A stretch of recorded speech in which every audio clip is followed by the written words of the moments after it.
بسم الله الرحمن الرحيم.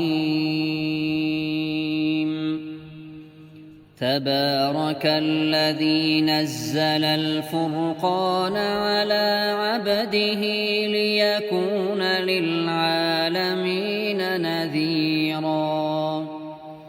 الذي له ملك السماوات والأرض ولم يتخذ ولدا ولم يكن له شريك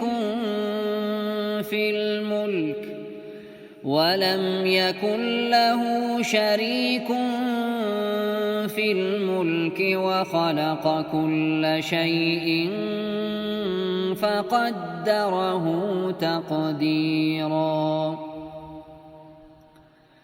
واتخذوا من دونه آلهة لا يخلقون شيئا وهم يخلقون ولا يملكون لأنفسهم ضرا ولا نفعا ولا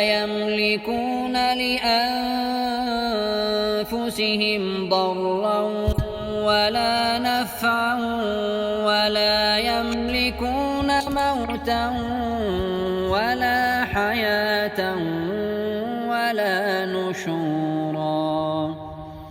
وقال الذين كفروا إن هذا إلا إفك افتراه وأعانه عليه قوم آخرون فقد جاءوا ظلما وزورا. وقالوا أساطير الأولين اكتتبها فهي تملى عليه بكرة وأصيلا. قل أنزله الذي يعلم السر في السماوات والأرض إنه كان غفورا رحيما. وقالوا ما لهذا الرسول يأكل الطعام ويمشي في الأسواق لولا أنزل إليه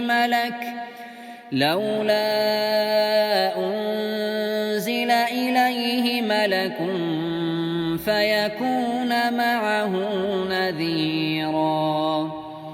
أو يلقى إليه كنز أو تكون له جنة يأكل منها. وقال الظالمون إن تتبعون إلا رجلا مسحورا. انظر كيف ضربوا لك الأمثال فضلوا فلا يستطيعون سبيلا. تبارك الذي إن شاء جعل لك خيرا من ذلك جنات تجري من تحتها الأنهار ويجعل لك قصورا.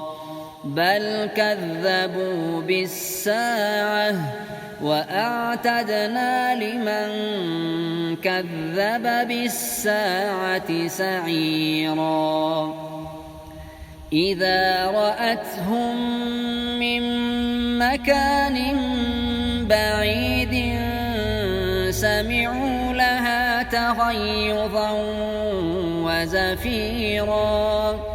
وإذا ألقوا منها مكانا ضيقا مقرنين دعوا هنالك ثبورا.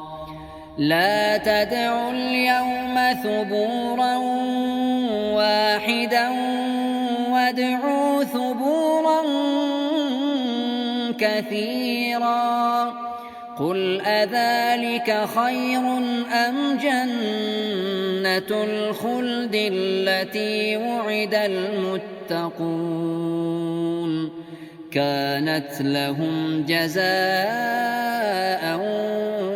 ومصيرا لهم فيها ما يشاءون خالدين كان على ربك وعدا مسئولا صدق الله العظيم. معنا نهج حياة جئنا تبصرة عن كل ضلال أعددنا بضع رسالات